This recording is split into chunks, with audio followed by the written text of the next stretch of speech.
یہ کہانی ہے ایک غریب درزی کی جس کا نام حنیف تھا۔ حنیف ایک چھوٹے سے قصبے میں اپنی بیوی اور 2 بچوں کے ساتھ رہتا تھا۔ اس کی ایک چھوٹی سی کپڑوں کی دکان تھی جہاں وہ دن رات محنت کرتا، قمیصیں سی کر، لوگوں کے ناپ تول کر ان کے لیے کپڑے تیار کرتا۔ وہ محنتی انسان تھا اور اس کی سب سے بڑی خواہش یہ تھی کہ اس کا بیٹا دانش پڑھ لکھ کر بڑا آدمی بنے۔ دانش نہایت ذہین لڑکا تھا، اسکول میں ہمیشہ اول آتا تھا۔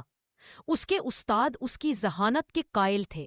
محلے میں ہر کوئی کہتا کہ یہ لڑکا اپنے باپ کا نام روشن کرے گا۔ حنیف کو اپنے بیٹے پر بڑا فخر تھا۔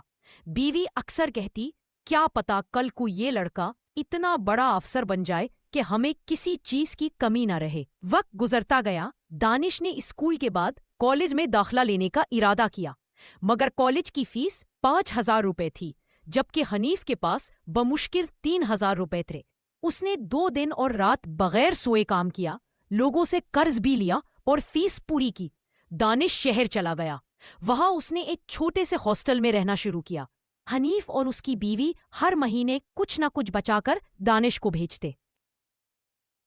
کئی بار گھر میں راشن کی کمی ہو جاتی، بیوی شکایت کرتی، مگر حنیف صرف مسکرا کر کہتا، ہمارا بیٹا پڑھ رہا ہے، بس دعا کرو وہ کامیاب ہو۔ ایک دن حنیف کام کرتے کرتے گر گیا۔ بیوی پریشان ہو کر اسے قریبی ڈاکٹر کے پاس لے گئی۔ جانچ کے بعد معلوم ہوا کہ حنیف کو دل کی بیماری ہے اور فوری علاج کی ضرورت ہے۔ علاج کے اخراجات زیادہ تھے اور اتنے پیسے اس کے پاس نہ تھے۔ حنیف نے علاج کو ملتوی کر دیا اور پیسے بیٹے کو بھیجنے لگا۔ ادھر شہر میں دانش کی زندگی بدلنے لگی تھی۔ نئے دوست، نیا ماحول اور دولت کی چمک۔ آہستہ آہستہ وہ والدین کی کالز کا جواب دینا کم کرنے لگا۔ پہلے وہ ہفتے میں 2 بار فون کرتا تھا، اب مہینوں گزر جاتے اور اس کی کوئی خبر نہ آتی۔ ماں باپ دل میں گھٹتے رہے۔ ماں اکثر کہتی، پتہ نہیں بیٹا کیسا ہوگا۔ حنیف جواب دیتا، مصروف ہوگا، آخر کامیاب لوگ مصروف ہی ہوتے ہیں۔ چند سال بعد دانش نے تعلیم مکمل کی اور ایک بڑی کمپنی میں نوکری مل گئی۔ تنخواہ اچھی تھی، سہولیات بہترین تھی۔ ایک دن اس کے دفتر میں ایک ساتھی نے پوچھا، تم کتنے عرصے سے گھر نہیں گئے؟ دانش خاموش ہو گیا، دل میں شرمندگی سی محسوس ہوئی۔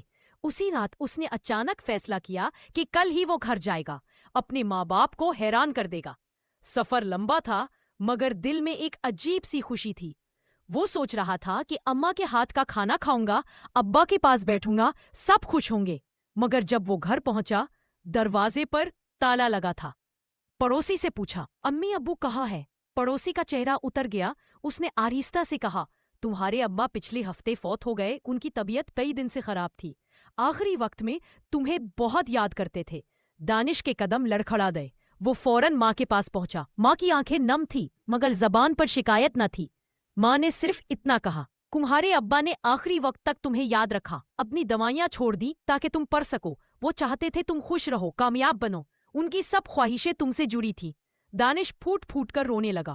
اس نے والد کی قبر پر جا کر ہاتھ جوڑے اور کہا، ابو میں نے دیر کر دی، آپ کی محبت، آپ کی قربانیوں کا جواب نہ دے سکا، لیکن آج سے وعدہ کرتا ہوں، نہ صرف کامیاب انسان بنوں گا بلکہ نیک بیٹا بھی بنوں گا۔ سبق: دنیا میں اگر کوئی رشتہ بے لوث محبت کا ہے تو وہ ماں باپ کا ہے۔ ان کی دعائیں، ان کی خاموش قربانیاں اور ان کا صبر، یہ سب انمول خزانے ہیں۔ جو اولاد والدین کی قدر کرتی ہے، اللہ اسے دنیا آخرت میں کامیاب کر دیتا ہے۔